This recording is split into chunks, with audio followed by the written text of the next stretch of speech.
You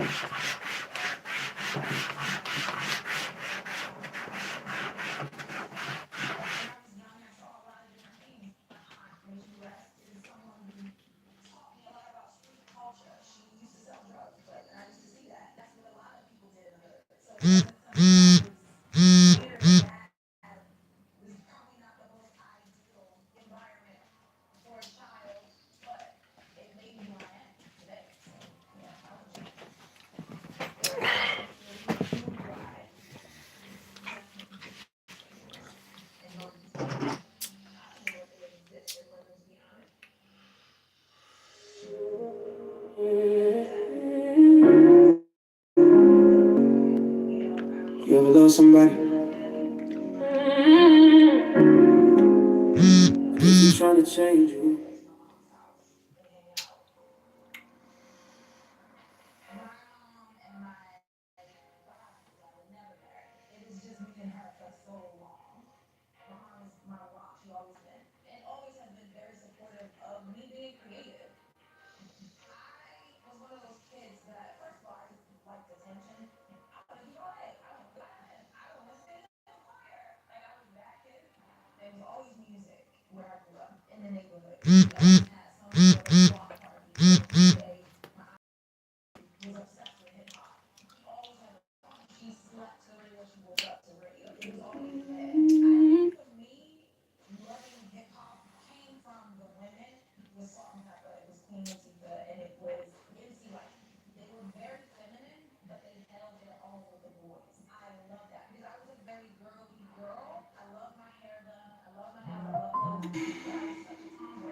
Shopify is a platform that helps entrepreneurs get started down the path they want. Sometimes starting a business can be scary. I feel like I lost a little piece of my soul. Like getting covered in spiders or being buried alive. But Shopify is here to help. If I had started my own business, I would have been able to go to all the crazy places like Antarctica and make videos like these for you guys. And just like millions of other people have done with Shopify, you can get started today on your business right now. Go to Shopify.com and start your free trial today.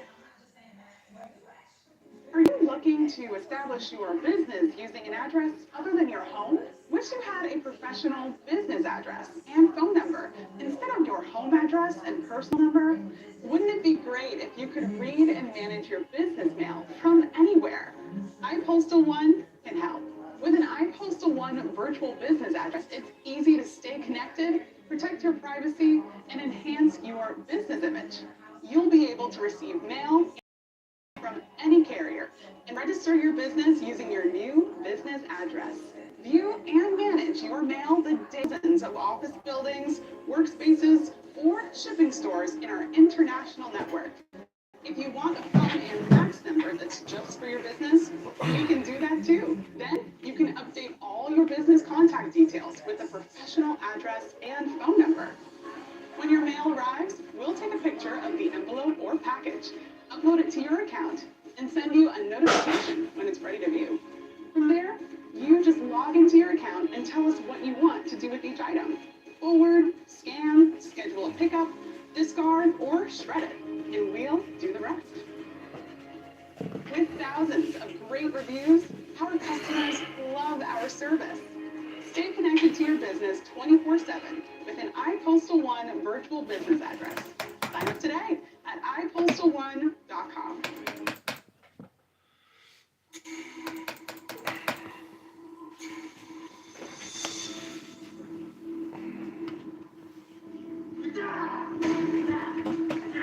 There's always an urgency when you're dealing with armed criminals.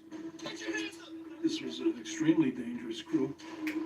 They were well rehearsed and well planned. They were heavily armed. They were prepared to do battle. It was a matter of time before someone gets hurt. They were just awful human beings. We need to take these guys off as quickly as we possibly can. Here it comes. It's on. Adrenaline-fueled manhunt, tactical takedowns, high-stakes games of cat and mouse. Across America, elite teams of FBI agents are on a mission to hunt down the most wanted criminals in the country. Every day, they put their lives at risk to save yours. This is law enforcement to the extreme. This is FBI Takedowns.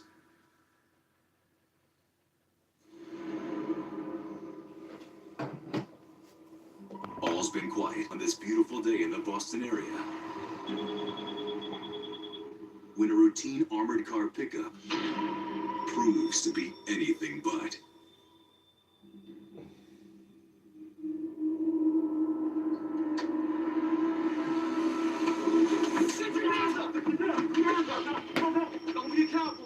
The first robber's job was gain control of the courier. The second robber would disarm the courier. The third robber's job was to disarm the driver.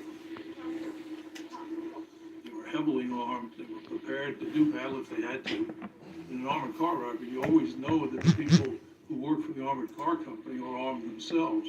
The robbers that did these, they knew their business and they knew it well. This crew was equipped. They wanted to go in and get out, do the robbery and get away.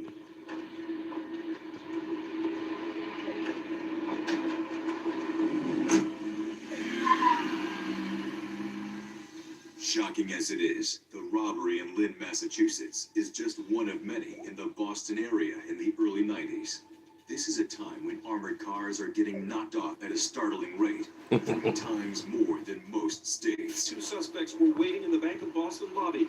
An armored car was hijacked as it pulled into its An extremely dangerous problem that the Boston FBI field office responds to by forming a specialized bank robbery task force. So when there was a bank robbery or armored car robbery in our area of responsibility, we would get a phone call and indicate police.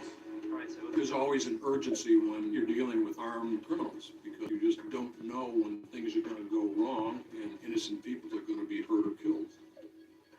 So on the day 500 grand is swiped from the armored car in Lynn, the task force quickly descends on the scene. They were wearing masks. The assault vehicle was a minivan. They darkened the windows so that nobody could see in.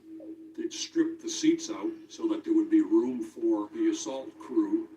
Full Halloween masks that completely obscure their identity. They were A fact they confirm across town a few hours later with the discovery of the getaway car.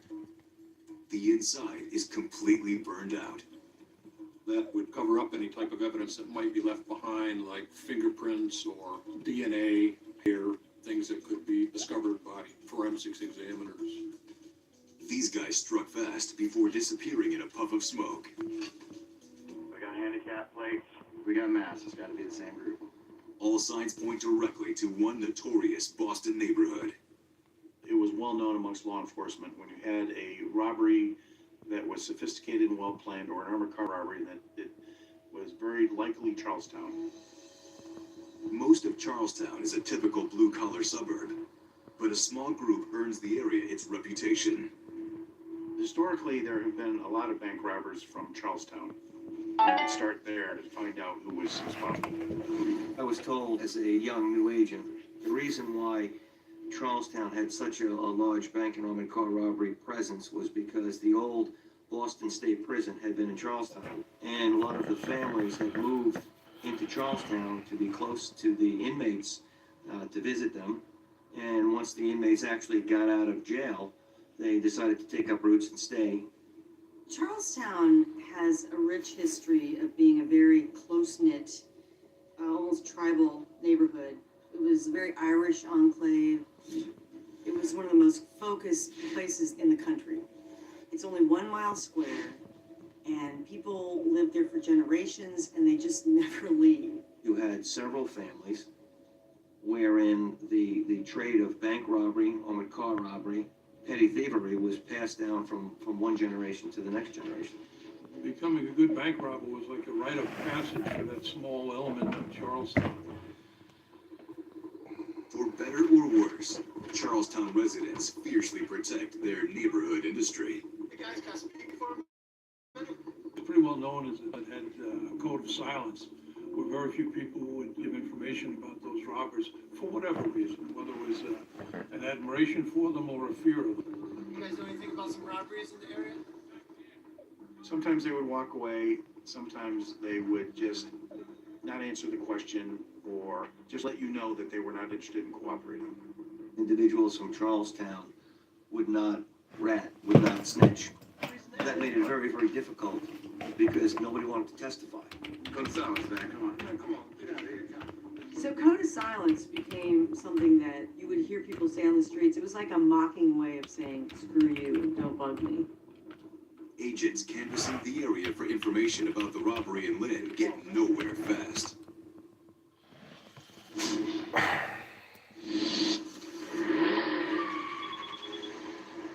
Five months later, to no one's surprise, there's another armored car heist, whose resemblance to the one in Lynn is uncanny. Though this one is a little more polished than the one before. Typically, the best parking spots are handicap spots, so they would park there because the armored car would park near the front door. Because the armored car guards and the couriers would want to spend as little time as possible between the business and the truck.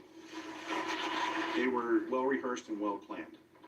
They cased their robberies, they did their surveillance, they had stolen cars and usually a switch car. They wore masks, they wore gloves, they didn't leave any evidence behind. They would always try and have a second set of athletic gear that they could strip off after the robbery so they could alter their appearance.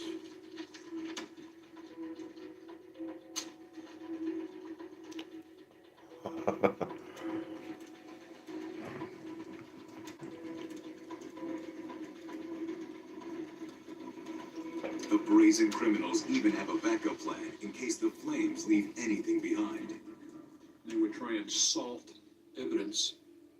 Like, for example, they had obtained hair from the floor of a barber shop, and they spread that inside the getaway vehicles to contaminate any potential evidence. They had done enough robberies where they had, frankly, gotten very good at it. It's not going to be the amateur things where, one calls another by his name or something. Even so, agents think they've got a bead on who the operation's ringleader is. Anthony Shea was a professional bank robber, a professional armored car robber.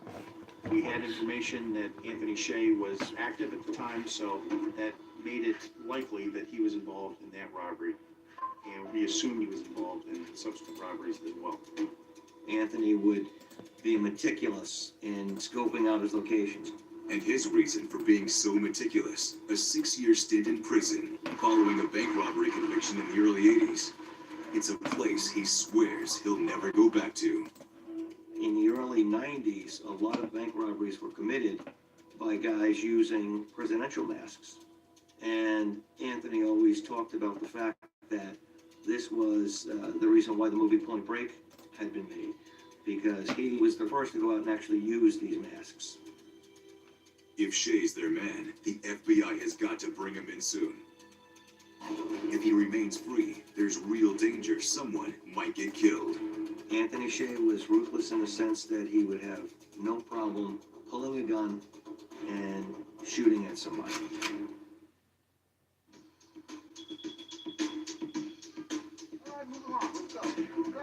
As a string of armored car heists in and around Boston reach historic levels, the FBI's Boston Bank Robbery Task Force has reason to believe notorious bank robber Anthony Shea and his crew are somehow involved.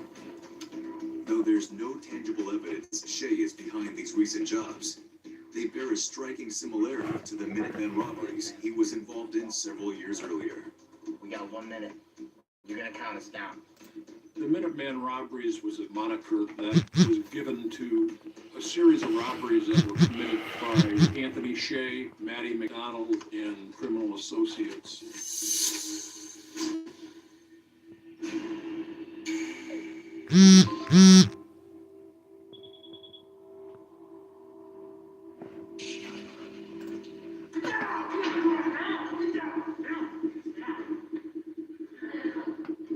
We called it takeover robbery.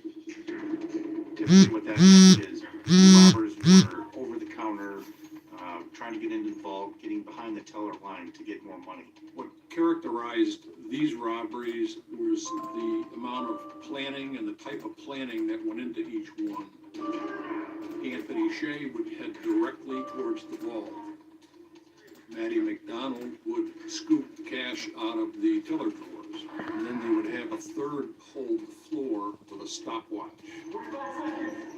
He would be calling out times because they wanted to be in and out of the bank under a minute.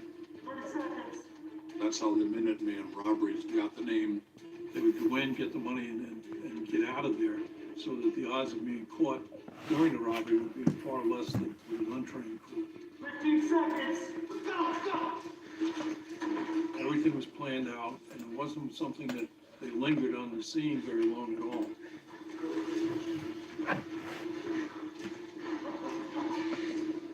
Final schedule. 2 years later, it appears the Minutemen have graduated from terrorizing defenseless bank tellers to knocking off armored cars. That's just the way they do it in Charlestown. There's a strong tradition up in that area to progress from bank robberies into armored cars. They would be able to obtain more loot if they were able to get into the armored car and take the bags the armored car was delivering or picking up. Boosting armored cars means tangling with armed guards, which immediately amps up the violence potential. Not a game for amateurs.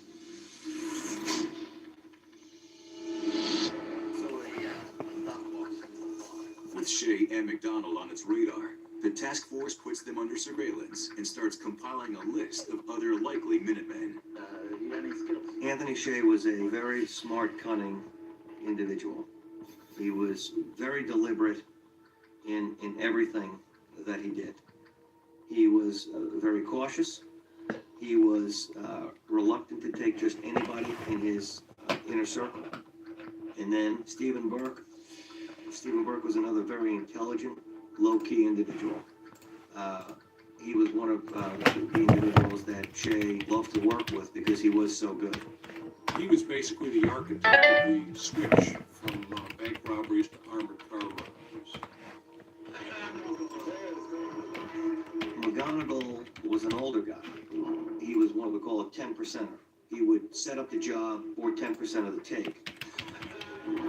Michael O'Halloran had grown up in Charlestown and had done time in federal prison for bank robberies. His nickname was the Quiet Man because you never knew he was around, you never knew he was involved in anything.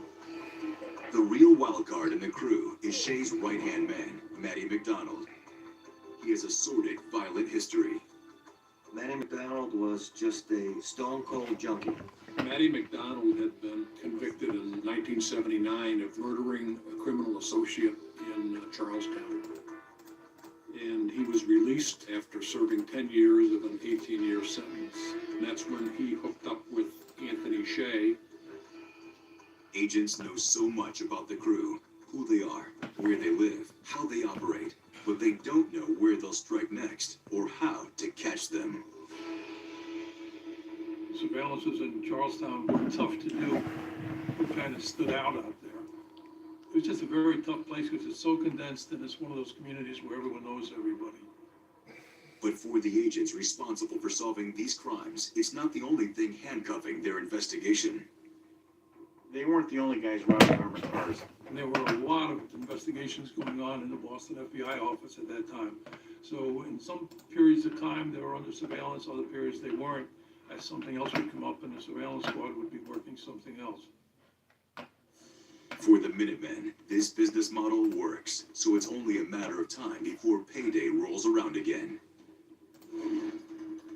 That's what they do for them. They rob armored cars and they rob Oh, these fucking You computers. have to do some to keep the money flowing. You would rob an armored car in a bank, and depending on how successful they were, you could sort of gauge when you might expect them to do another one. After the Seabrook heist in '93, the crew takes down 2 more armored cars around the Boston area in January and March of '94. 5 months later, the FBI suspects their funds are starting to run low, meaning the next heist is just around the corner. Everybody knows the place to find a place is a Women's.com.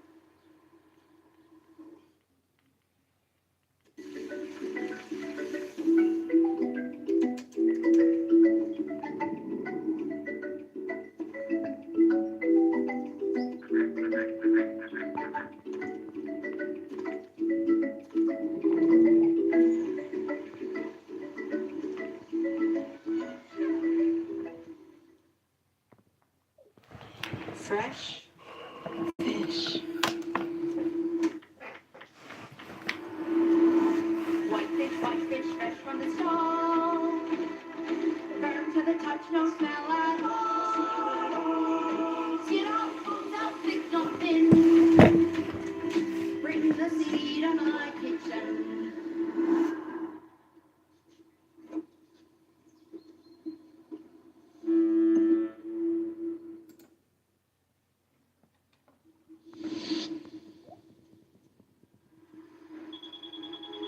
At 9:15 a.m. that morning, the armored car arrived. The courier exited the vehicle, went into the bank, made some deliveries.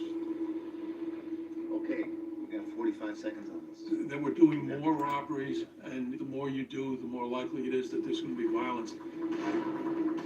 It almost always feels that there's a matter of time before someone gets hurt. For nearly 2 years, the specialized FBI task force has been trying to bring down a notorious gang of professional armed bandits when the unthinkable happens. The courier exited and opened the door. At that point, the assault crew jumped from the minivan. The first robber got the drop on the courier.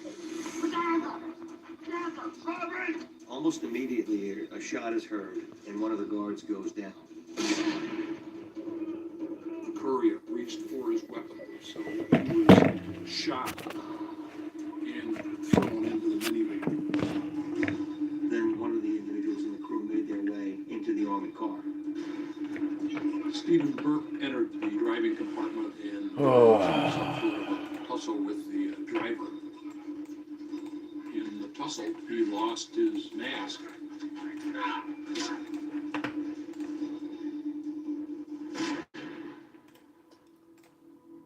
Crap! This scumbag took my mask off!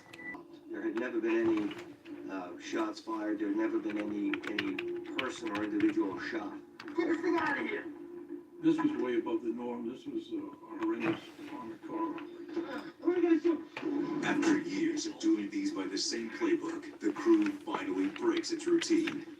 Realizing everything was falling apart, they drove the armored car and the van to the wooded area where they had their rental truck waiting for them as a getaway vehicle.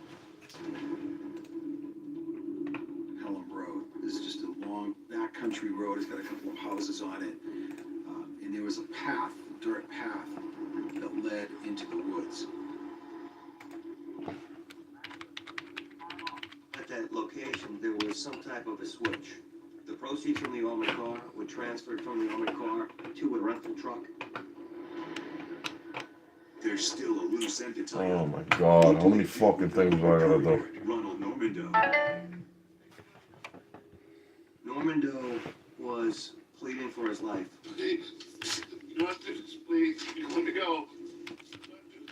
Michael O'Halloran began duct taping his hands, duct taping his ankles, and actually tried to comfort him, to reassure him that he was going to be okay. Like, stop telling me to do dumb shit to log in. Just let me go. I gotta take care of this. Then the decision was made that because he had seen their faces, knew where they were from, he had to be killed. And that's when he was executed. So in keeping with the code of silence, to make sure that no one would be more culpable, they each shot both guards. The theory is the suspects wouldn't have any incentive to talk about the crime or be the weak link that would talk to the police because they had all shot the guards. There not something that you normally see during a robbery where you have two executions like this. Killing the witnesses doesn't end the crew's trouble.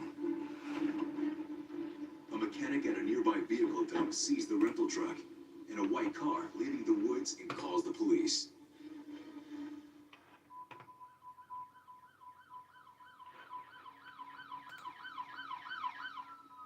Hudson PD arrives to the most grisly crime scene in the town's history. Detective Ray Mello is one of the first to respond. It's a scene he'll never forget. I was in court and received a call to come back to Hudson right away because there had been this robbery. There had been a robbery and it had gone bad. The robbers drove the truck and police believe two other vehicles in a caravan approximately 2 miles east of Hudson to a clearing off Pelham Road. One witness said he saw a van pull out. When the Hudson police initially arrived, rather than go down the pathway, they actually cut through the woods so as to not contaminate any evidence that might be found at that scene. They're hoping to preserve anything, footprints, tire tracks, you name it, that the killers left behind. I saw Mr. Rodo's body. He had been executed, was restrained. And then I walked over to the armored car. Oh, now I gotta do. I hadn't seen anything like that. So the eBay straight, I guess. It's traumatic for all of us. But I gotta check the Shopify. The FBI rushes to the scene. Murder is not the Charlestown crew's MO. Still, this heist reeks of them. We figured literally on day one that there was probably involvement from the Charlestown armored car robbers. Agents always knew what this crew was capable of. They just prayed they'd catch them before they escalated to murder.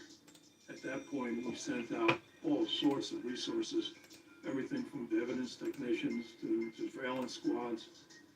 This time, the rental crew fled without covering their tracks. They left behind the mask in the armored car, as well as footprints, other trace evidence in the path. They also left a tire print on the side of Pelham Road, which became critical in the case. The decision to cut their way through the woods pays off for investigators. Forensic technicians make casts of the tire track. They can compare them to the tread on the getaway vehicle, if they can find it. The task force brings in renowned composite sketch artist Ed Picard to interview witnesses near both the bank and the dump site. Picard heads to the local diner to test a theory. The MO of this group would be not to go into a place cold, but to case it for a couple of days. So by asking the waitresses, have you seen a group of people that you haven't seen before coming here? And the answer was yes. When you have somebody who relies on their memory to help maintain their livelihood, they know that you walk in and you're the poached egg with the black coffee. It's going to affect the size of the tip. So these waitresses. No, now you want me to do all this dumb shit. It doesn't matter how brief the encounter might be. The amount of information that people are capable of retaining is incredible. Picard's hunch pays off. The waitresses describe Anthony Shea and his crew. The task force has the positive link to Shea they've been looking for, but they still need concrete physical evidence before they can take him and his gang off the street for good. And their witness at the vehicle dump site could hold the key. He had worked on truck engines and car engines his whole life.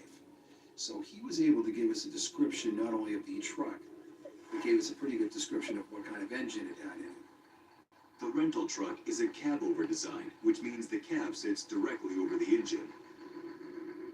A New Hampshire state trooper got into the yellow pages and started looking for the rental truck places that corresponded to that specific make. Turns out there's only one place in the entire region that rents cab-over trucks. They found out there had been one rented shortly before the robbery. The next step then was to figure out when the truck was being returned. Investigators called the company and discovered the truck's due back the following day. So a plan was put in place to have a Massachusetts state trooper pose employee of the rental company to receive that truck back so we knew exactly. Oh, suspicious The undercover activity, officer bro. just needs to wait for the suspect to come to him. But whoever's driving will be jittery after the bungled bank job. The robber is now a desperate, wanting killer. Want my fingerprint. Through quick thinking and incredible detective work, the FBI Bank Robbery Task Force learns that the truck used in the deadly Hudson, New Hampshire armored car robbery is on its way back to a Boston rental. So, To apprehend its driver, an undercover state trooper poses as an employee. so they shut down. Alright, I don't even know if you're listening. As the truck pulls into the lot, no one is sure who's going to get out or what will happen if the driver makes him as a cop. Patrick McGonigal returned that truck to the rental company. The same Patrick McGonigal who's a known associate of Anthony Shea, Matty McDonald, and the rest of the Minutemen bank robbers. You think I can get you to sign this? Agents were present when McGonigal returned that vehicle. It was immediately apparent that he was either involved or he may have known who was involved in this crime. The FBI and the United States Police were able to open up their intelligence files on Patrick McGonigal. Returning a truck isn't My bad, I always forget there's a chat on here. I'm not good at this shit at all. I know you're gonna think it's funny, but I forget there's a fucking chat on here. My eyes are burning to death, so like I literally been rubbing the shit out of them. Special Agent Charlie Walsh, head of the FBI's Yeah. response team, gives it the fine-tooth comb treatment. When everything was said and done, it was my job to evaluate the evidence that was collected. And specifically, what we were doing is processing with fingerprints. One print is especially promising. The state police lieutenant was processing the side door of the truck. And as he was dusting along the molding, a fingerprint appeared. I photographed the fingerprint and lifted the fingerprint with a hidden fingerprint lifter, an adhesive lifter, and turned the fingerprint over to put in AFIS. AFIS, the Integrated Automated Fingerprint Identification System, maintained by the FBI. They run dozens of prints from the rental truck through the database, but only the one from the truck door fingers a member of the crew. The fingerprint was identified as one of the known fingerprints of Stephen Burke. From that point on, evidence began to develop toward that crew for the robbery and the murders. To make their case, agents need a strong foundation, and that starts by proving the rental truck is linked to where the guards' bodies were dumped. A lab examiner built a frame, and we packed the frame with playground quality sand, packed it hard and tight, and then we drove the truck over the sandbox and got the impression off the tire of the vehicle, and then we made a cast of that tire and matched the cast of the tire along with the cast left at the crime scene, and we were certain that we had the right vehicle. They've conclusively tied two of the Charlestown crew to the Hudson robbery and murders. It's a good start that also gives the task force leverage they hope leads to bringing the entire team down. And as it turns out, the events in Hudson rattles the once meticulous gang so much they begin making stupid mistakes. Early the next morning, a car was found burning in Revere by a Revere police officer. The car wasn't fully burnt at that point, and there were a number of items located in that trunk that were able to be processed as evidence. They had set the car on fire, but then closed all the windows. So the car being shut up as it was, cut off all the oxygen, so the fire went out. And so we found some T-shirts, one that had reference to leprechauns on it. The Boston Leprechaun logo belongs to a softball team at a federal prison in Virginia. A former member of that team's roster, Anthony Shea. You don't pay big brand markups when you buy old brand. It's an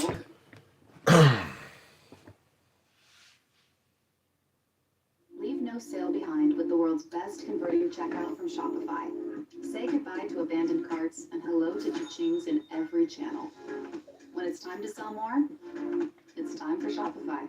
Start your free trial today. This is Eric. When he got injured in a car accident, he called Morgan & Morgan. He not only gets a lawyer, he gets trial boys like Sam and Jessica, who are in it to win it. He gets his own investigators with briefcases, leather ones. And if you ever have questions, our customer service folks keep things rolling. Injured? We're your army. Morgan & Morgan, America's largest injury law firm. Now certain who he's dealing with, lead investigator Larry Travaglia heads to Charlestown. He's determined to find someone with ties to the Shea Crew he can persuade to break the code of silence. Stephen Conley was a mid-level drug dealer. He was a drug dealer to Anthony Shea. He was a drug dealer to Maddie McDonald. We went to Conley's girlfriend's apartment to try and locate Stephen. We were trying to establish alibis, and then through the investigation, defeat the alibi with facts. When I first met Conley, I pretty much walked into a full-blown domestic with Conley and Conley's girlfriend, who was 7 months pregnant at the time. It was just a terrific mess that we had to break up. Like everyone else in Charlestown, Stephen Connolly refuses to rat to the FBI. But when Connolly gets arrested weeks later on unrelated charges, Travaglia seizes the opportunity. I believe strongly that Conley could help us out, and we figured that if we can convince Conley's girlfriend, we may be able to do something with Stephen. So we would periodically check in on her, and if she needed $20 to buy milk, we would give her $20 to buy milk. You can be here. I'm just trying to With Connolly out of the picture, little by little, she starts warming to the FBI's overtures. In the meantime, under the watchful eye of the task force, Anthony Shea and his crew are on their best behavior. And they're starting to think they've got away with it. We did a lot more surveillance on them than we typically would, but again, you have to understand at the time, they knew they screwed up by shooting those guards, and they were going to be extra cautious. They didn't flash money. They had money stashed, and they would slowly spend it, support their children, the mothers of their children. It was really not a flashy lifestyle that anyone would notice. Days turn into weeks while the agents try to build their case. Several months after Hudson, Maddie McDonald is arrested on a parole violation and sent to prison in New Hampshire. With McDonald out of the picture, the feeling is the crew's vulnerable. But is it enough for them to win over Stephen Connolly's girlfriend? No one rats in Charlestown, ever. Time for Agent Travaglia to make another move and change that. Every time we went, we would leave her with the thought that there could be something. Oh my God, I can't stop coughing. She and Stephen decided mutually. Fucking this is what we eyes. wanted to do. It works. She convinces her boyfriend to talk. We had him removed from the Massachusetts Correctional Institution that he was being housed at, and we spent 4 hours talking to him about all the things that he could do for us. Stephen had information on almost every bank and armored car robbery that had happened within the last 7 years. Agents have cracked the code of silence, and now it's time to leverage it. So Connolly is transferred to the same prison as Maddie McDonald.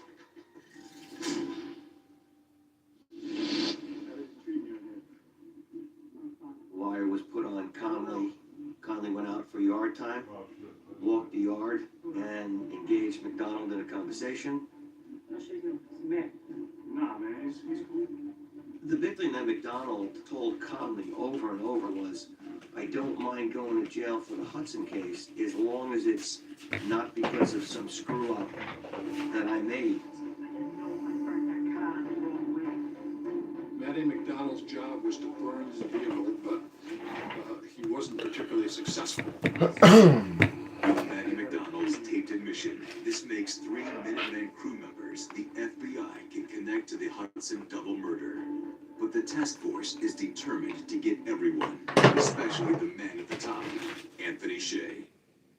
As we began to debrief Conley more and more, and Conley would talk about knowledge of bank robberies of Anthony Shea, McDonald, O'Halloran, Burke, we started to think about a RICO prosecution. RICO, racketeer influenced and corrupt organizations, is the federal statute the FBI often uses to go after the mafia. The RICO statute allows for prosecuting as a criminal organization engaged in bank robbery, extortion, so on and so forth. It's designed to very heavy-handed criminal, and you can bring that charge against groups like this, where there was a lot of planning, a lot of conspiracy aspects to it, and they were doing crimes over in a very organized sort of way over a period of time. It's a very effective statute to be able to use. A RICO conviction could mean life sentences for the entire Charlestown crew. But RICO cases are not without risks. Shea was still out on the street. Michael O'Halloran and Stephen Burke were smart enough that they were just completely laying low. They were not engaging in any type of criminal activity. Shea couldn't help himself. He had to rob something. Robbery is part of Shea's DNA, and he's never going to stop until the FBI takes him down. I got you. Nearly a year after 2 guards are killed during an armored car robbery, the crack of the once impenetrable Charlestown code of silence gives the FBI the edge it needs to zero in on their prime suspects. Everything that we had learned about the crew made us realize that we need to take these guys off as quickly as we possibly can. We had surveillance assets on Fucking our sneaky. suspects for a long time. And one of our surveillance teams that was on Anthony Shea observed him steal a Jeep Cherokee. There's only one reason for Shea to steal a vehicle. There were certain patterns, one of which they would steal a car, they would then stash it, and use it in an upcoming robbery. After the Jeep was stolen, it was driven from Braintree on the south side of Boston, through downtown Boston, and up to a town called Peabody, which is a suburb north of Boston. There it was parked in a hotel parking lot and was left. When we saw that, we were hoping that this time we were Yeah, alright. so we put surveillance on the Fucker. vehicle. And one Fucking of the play agents games, on kid. the squad was actually able to get an order authorizing us to install a microphone listening device in the vehicle. FBI keeps eyes on No, Shea. I want to play with this fucking thing. We knew he was going to hit a bank. So we had the special surveillance group out watching that vehicle and watching Shea to make his move. The agents watch as Shea and his new accomplices select their target. We just knew that they were casing banks to see which one they were going to do. And then they started coming back and back to the bank in Wakefield. With the target selected, it will only be a matter of time. I don't know. After 2 days, What do you their think? waiting pays off. I don't really know. Gotta put the screen and shit. The surveillance team reported that somebody would come back to their What is this? There was a second vehicle involved. It was a Ford Bronco, and there were 3 people altogether. The Bronco pulled up, and 2 got out and got into the Jeep. 2 vehicles then left in tandem. They parked the Bronco a half a mile away from the Wakefield Bank. 1 person remained in the Bronco. Shay and another accomplice continue on towards the bank in the second vehicle. What they don't know, the FBI has a SWAT team following them every step of the way. The plan, the SWAT team will pen them in as they reach the parking lot before they can enter the bank. Like, I don't know how to do the setup. Chat, connect, and play games with people across the globe. Download Tango now and join the fun. Family proof your family with Place Alerts by Life 360.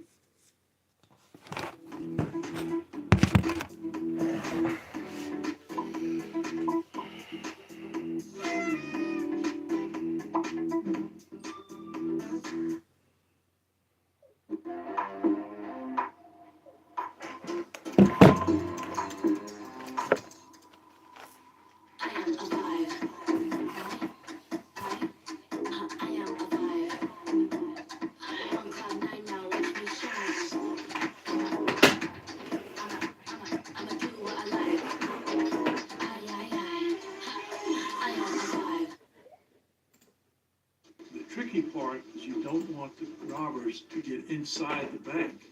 So you're trying to stop them before they get into the bank, but you have to let them go pretty far because otherwise the legality is that they say, yes, we were thinking about robbing the bank, but we changed our mind before we did.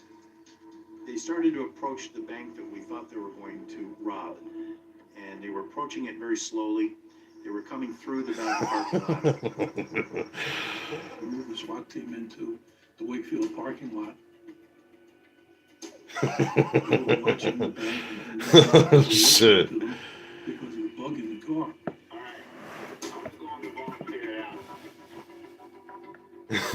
I can't. Like, what the hell? Wake up, dude. All right, it's on. Agents move into corral Shay's SUV. When the driver saw the vehicles coming toward him, the guy in the back said, "What? What is it?" Nothing. Shay said, "Never mind." Yeah, I don't know where the wire is. And he said, "Shh," again. The guy in the back seat said, "What?" And Shay said, "Feds." Feds. Shoot. Like, why?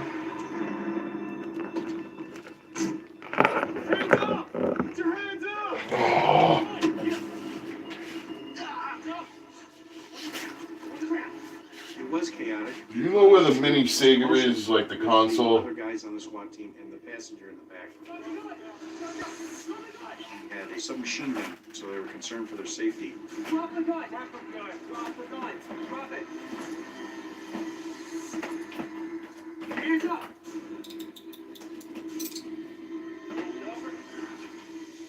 I took the mask off the driver, and it was Anthony Shay. I was satisfied that I was able to be the one to put the handcuffs on Anthony Shay because of all the robberies that he'd done, all the robberies I'd gone to, and all the witnesses I interviewed who were very upset based on their fear of this guy during those robberies. What goes around comes I don't know around. where they even Finally, stop. You're not in control. We're in control. A year after the Hudson murders, Anthony Shay is behind bars. It takes another 10 months to build cases against the rest of the Charlestown crew.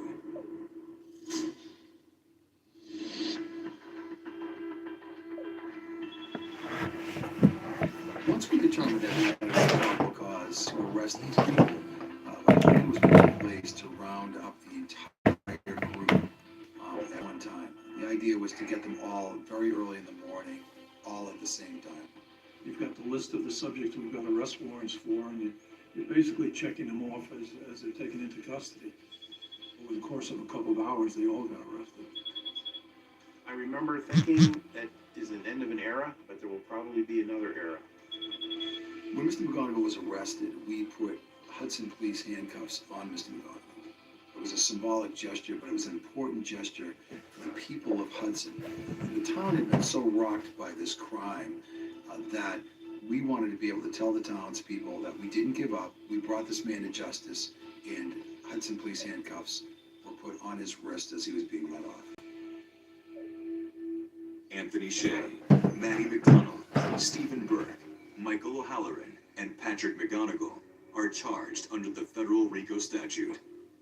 Shea, McDonald, Burke, and O'Halloran are convicted in federal court on dozens of racketeering charges that include bank robbery and the murder of the 2 guards in Hudson. All get life sentences. McGonigal, who is not charged with the Hudson deaths, is also convicted of racketeering and handed a 30-year sentence. He dies behind bars in 2009. For Anthony Shea in Charlestown, his role models were his fathers, the uncles, the brothers that were all involved in criminal activities. Come on, bro. Shea and McDonald both told Conley, everybody thinks we do this for the money. That's only part of it. We do it for the rush. There's nothing like doing this. The feeling that you get, the feeling of power, is unbelievable. They were just awful human beings. We pulled it off. It took a long time. It was almost 4 years in the making, and it was just like a tremendous exhale. It's finally over, thank God. We got him off the street.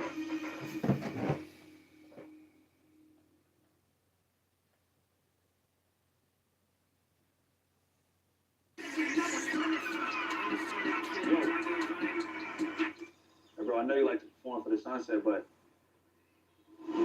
when you gonna give it to the people?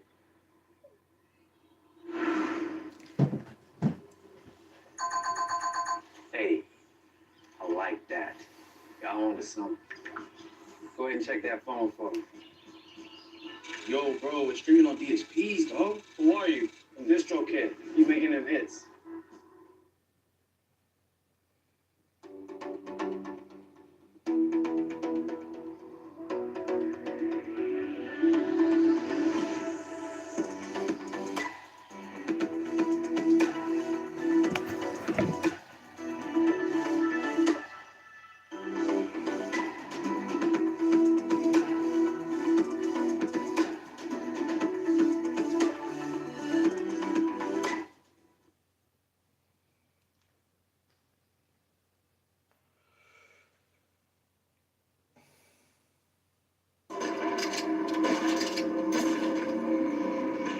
A ruthless grab for power tears a city apart.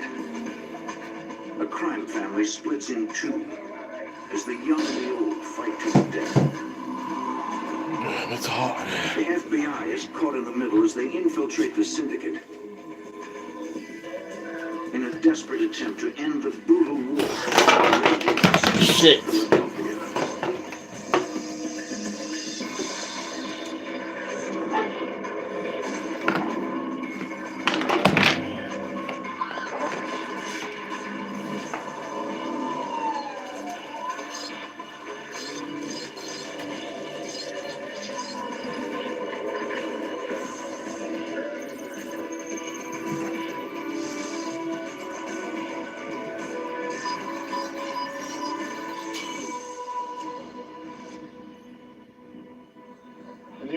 1990s, Philadelphia became the scene of a bloody vendetta. The streets erupted in mob warfare. Authorities feared innocent people would be caught in the crossfire.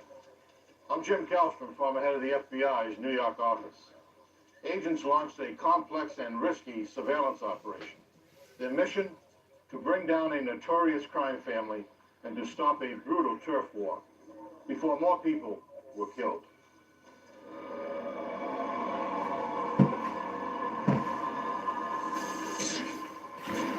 1990. A quiet morning in South Philadelphia, Pennsylvania.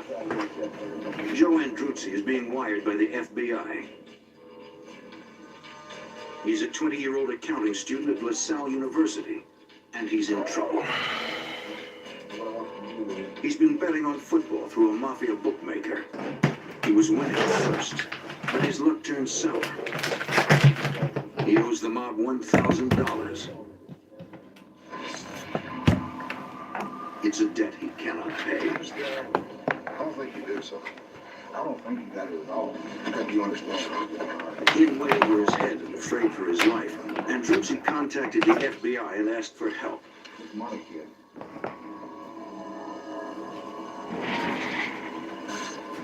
South Philly is a tough place. Not the kind of place where you could cross the mob. La Cosa Nostra, the Italian syndicate of organized crime families, runs a profitable and bloody business there. Gambling, loan sharking, and extortion rackets.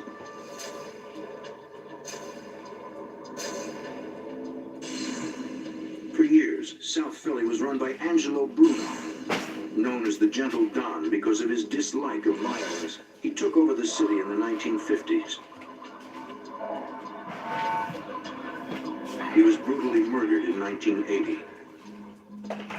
The man suspected of being behind the hit was Nicodemo Scarfa. Nicky Scarfo took over Bruno's empire. He was a cold-hearted killer who ruled the city by violence. But now Nicky Scarfo is in jail. The FBI wants to find out who's running the Philadelphia mob while the boss is behind bars. Andruzzi's problem with the loan shark gives the FBI the perfect opportunity to collect new information on the organization.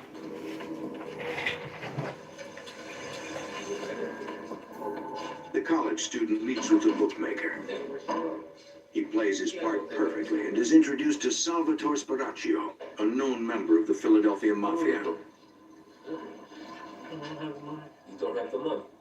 FBI Special Agent Jim Marr was the case agent on this investigation.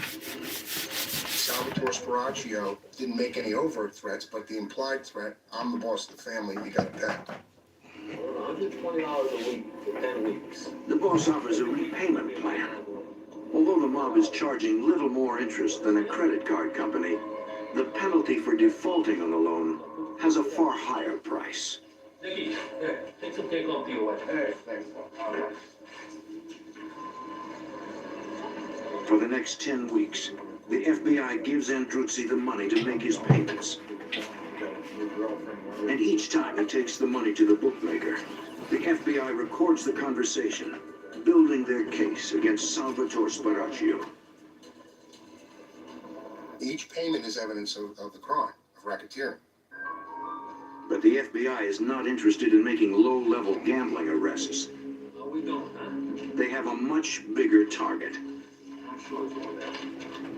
The ultimate goal is to destroy the Philadelphia Cosa Nostra family as a crime problem. Nicky, okay?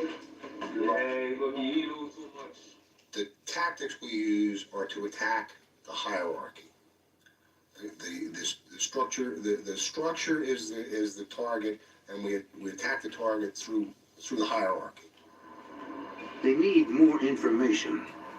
So on Christmas Day, when they know it will be closed, the FBI breaks into the bakery shop. We proved to the judge that gambling activity and loan sharking activity was taking place in an Italian bakery. The judge authorized us to put microphones in. For the next several months, the FBI records the conversations inside the bakery. We began listening to conversations of Salvatore Sparacchio, who was claiming to be the boss of the Philadelphia Cosa Nostra family. Although Sparacchio claims to be the head of the family, the FBI wire soon makes it clear that Sparacchio is not one of the big Philadelphia Mafia bosses. He is little more than an employee, but the FBI doesn't know who he's working for.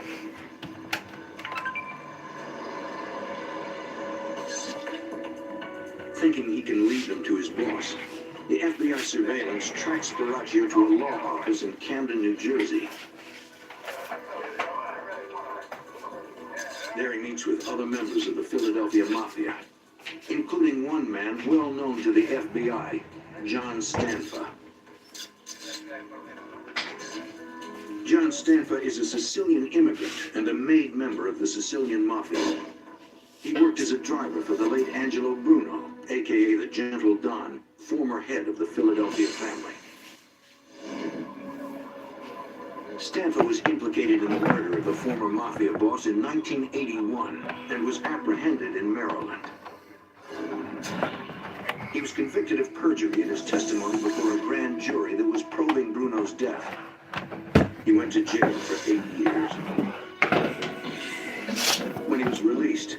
The Philadelphia Mafia put out a contract on his life for the killing of Bruno. Special Agent Fred Ross is a member of the FBI's organized crime squad.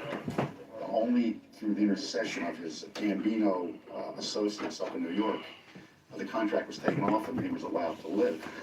After Nicky Scarpa went to jail, Stanford returned to Philadelphia. He went to work in the construction business and laid low for a while. He was relatively quiet. So when he started to come to power, we started to notice he was making a name for himself. It came as a kind of surprise to us.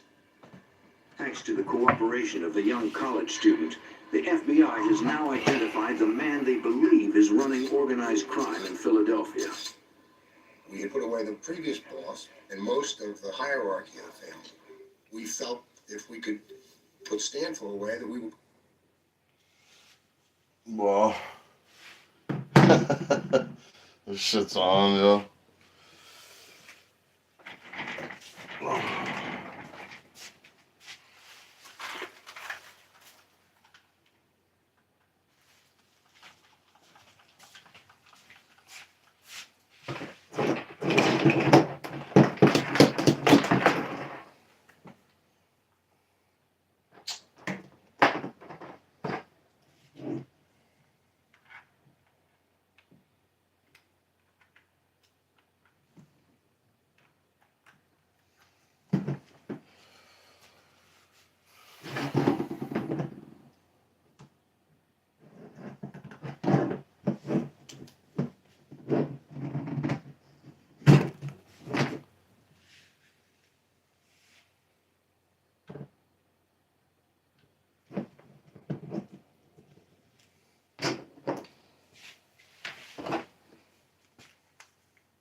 My fucking phone off.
Oh shit. No.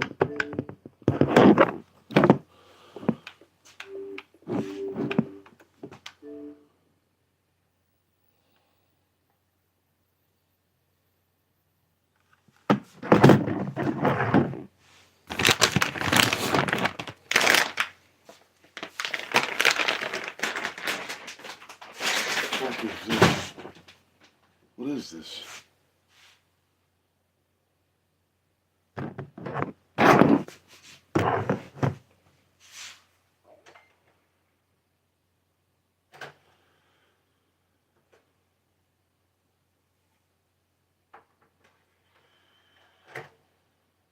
The fuck?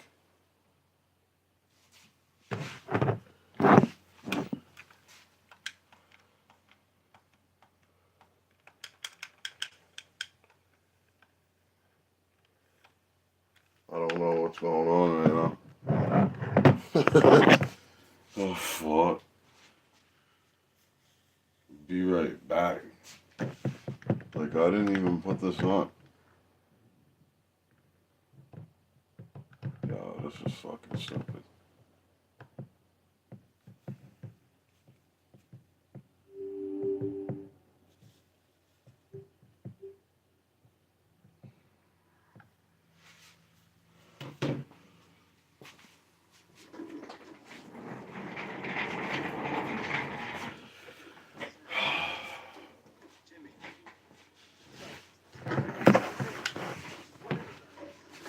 Yo, you tried playing, babe.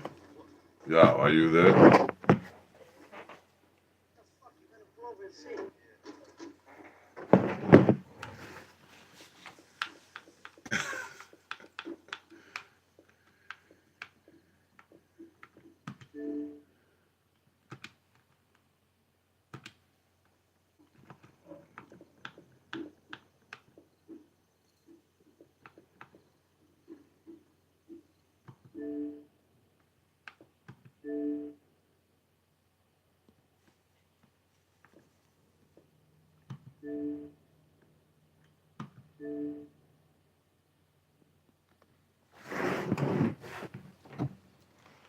Yeah, so you tried using the Sims and Prison Architect at some point on this shit, from what I just saw.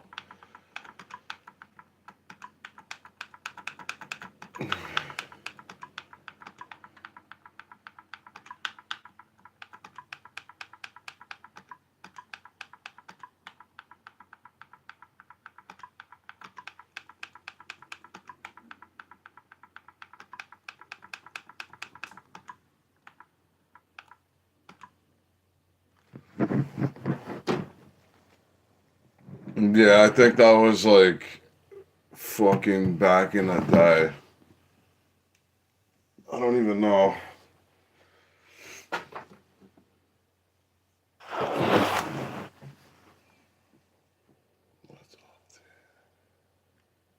Damn, this thing has to update for an hour, bro. Like, I'm lucky I'm doing this shit now. What the fuck?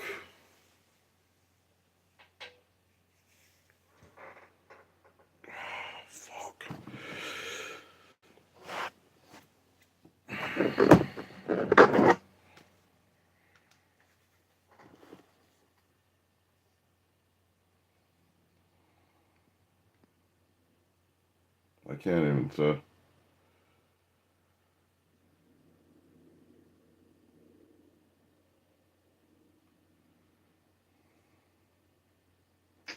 Come on, dude. I don't want to do all this.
Yo.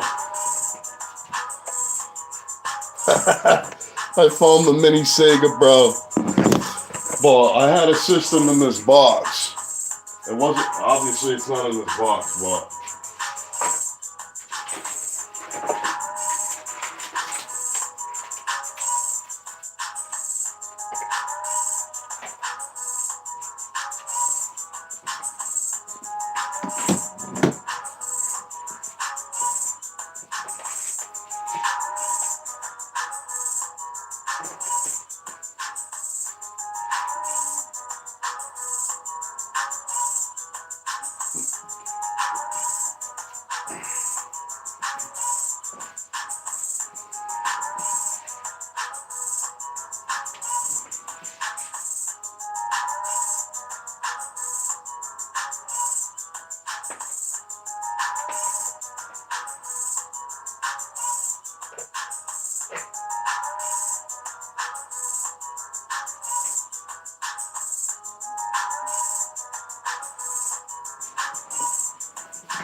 come on, I don't want to hear any noises over there.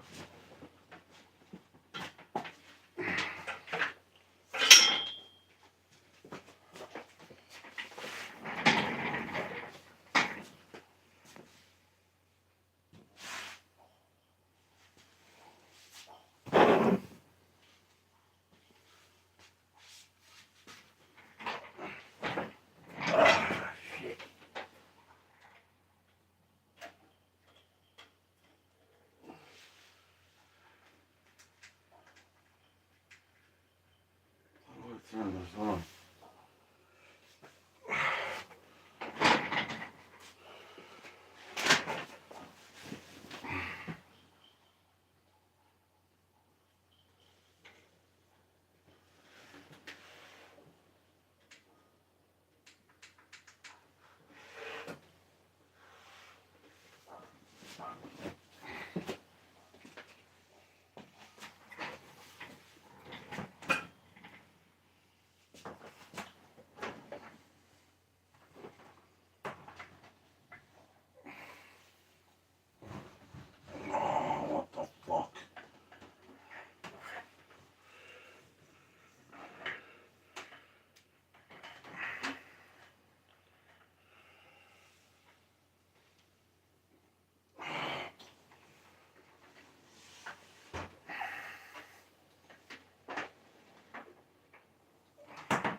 Fucking hot as hell in here.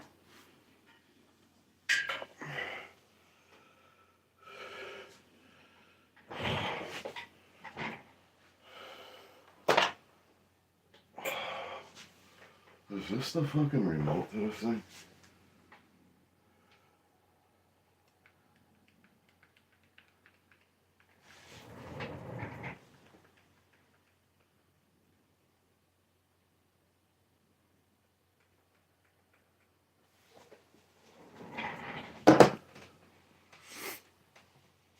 Oh, I can't see.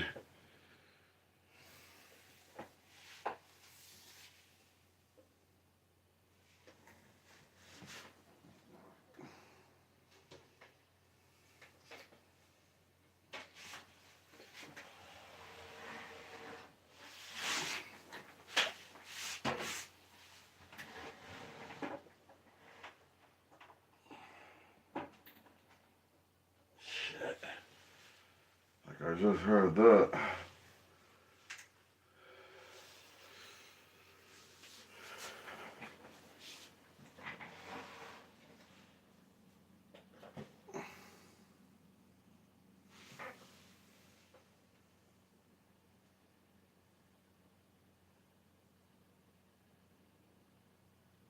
See if this shit works.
Come on, bro.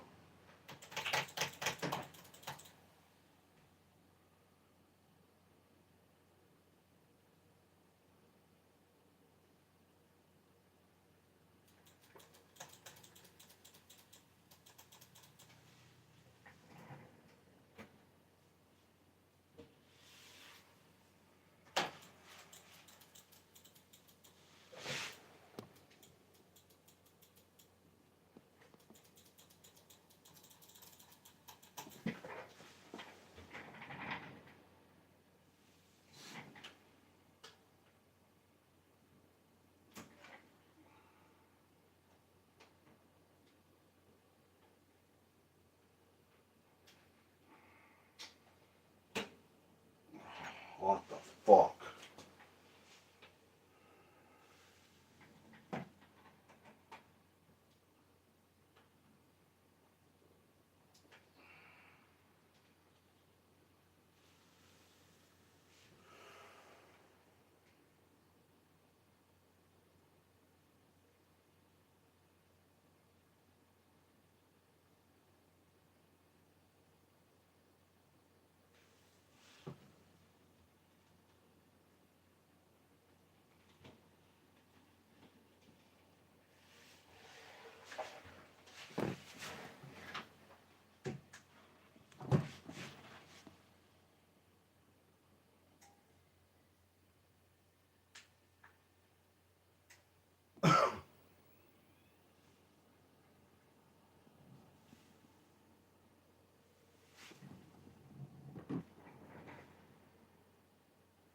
don't think this graphics card's coming on for some reason. I don't know, this shit's just weird.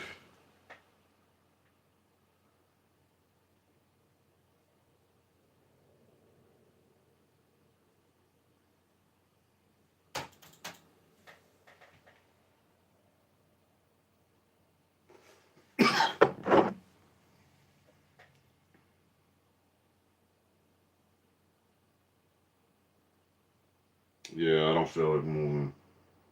You know. I probably do need it though.